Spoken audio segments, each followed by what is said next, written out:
মৌমিতার কঠিন মৃত্যু আসলে মানতে পারতেছি না আমরা কেউই। আর মৌমিতার এই যে মৃত্যুটা হলো আসলে সত্যি, এটার জন্য আসলে কাকে দায়ী করব কিছুই বুঝতে পারতেছি না। আসলে এরকম একটা পরিস্থিতির সম্মুখীন আমাদেরকে হতে হবে কখনো এটা মানে রিয়েলাইজ করতে পারিনি।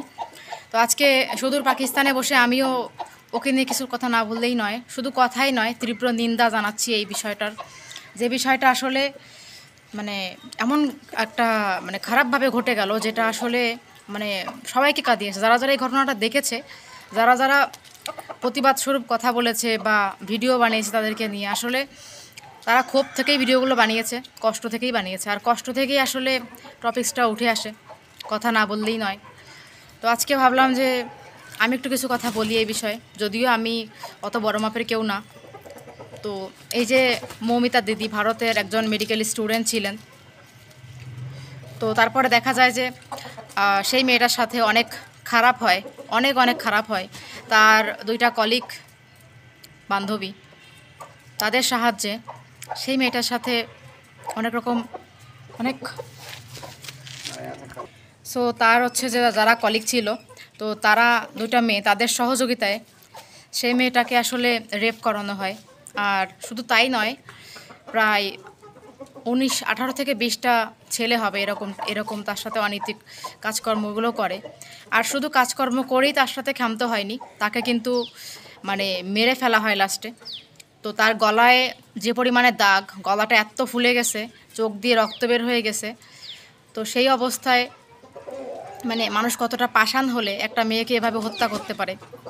আসলে এরকম হত্যাকাণ্ড কারোরই কাম্য নয় বা কেউই চায় না, কিন্তু যারা করেছে তারা খুব মানে তারা আসলে মানুষ না, তারা আসলে পশুর সমান।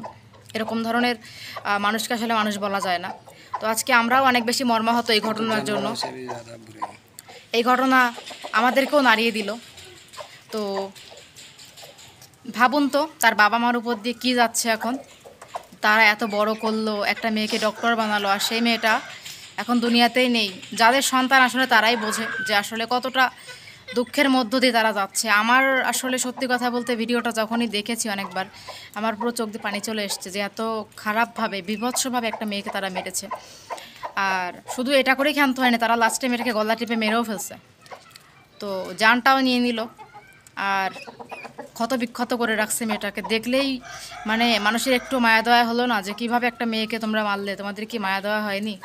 তোমাদের বাড়িও তো মা বোন ছিল না? আর ওর যে দুইটা বান্ধবী, মমিতার দুইটা বান্ধবী যে এই কাজগুলো করলো সাথে থেকে, তাদেরও কি মানে একটাবারও বুক কাঁপে নেই যে তারাও তো মেয়ে, তারা মেয়ে হয় আর একটা মেয়ে সর্বনাশ কীভাবে করে? তারা শুধু হেল্প করেছে, আর এমনভাবে তারা মারল মেয়েটাকে, মানে দেখার মতো না দৃশ্যটা। সত্যি অনেক হার্ট হয়ে গেছে এটা দেখে। আর এই দৃশ্য দেখার পরে সত্যি আর কোনো কিছু বলার থাকে না, মানে কি বলবো এই বিষয়ে, কি বলবো বলেন? আপনারা তো বুঝতেই পারতেছেন এই বিষয়ে আর কিছু বলারই তো নেই। ভীষণভাবে আমরা শোকাহত, মানে আমিও এটা এখান থেকে ভিডিওটা বানালাম পাকিস্তানে বসে, খুব খারাপ লাগলো তাই। তো আমি সত্যি কথা বলতে আমি চাই যে এই ঘটনাটা দ্রুত বিচার হোক, যে বা যারা জড়িত এই বিষয়ে তাদেরকে গ্রেফতার করে আইনের আওতায় আনা হোক। আর শুধু তাই নয়, যেভাবে তার উপর টর্চার করা হয়েছে তাকেও ঠিক সেভাবেই টর্চার করা হোক, যারা যারা জড়িত তাদেরকে সেভাবে টর্চার করে তাদেরকেও তিলে তিলে মারা হোক, সেটাই চাইব। কারণ এই ধরনের নরপশু যদি সমাজে বেঁচে থাকে তাহলে সমাজে আরও অনেক মানুষের জীবন নষ্ট হবে। সো এরকম ধরনের মানুষকে কখনোই সমাজে রাখা উচিত নয়, এদেরকে মেরে ফেলা উচিত। এদের এই সমাজে জায়গা দেওয়ার কোনো দরকার নেই, আমি যেটা মনে করি।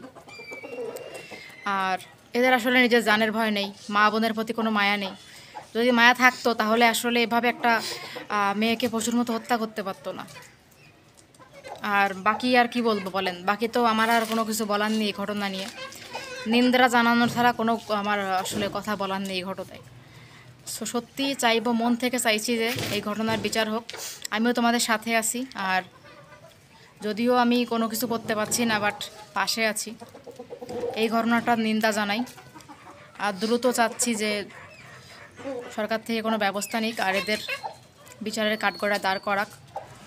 সমস্ত দেশ দেখুক যে অন্যায়কারীর বিচার হয়েছে।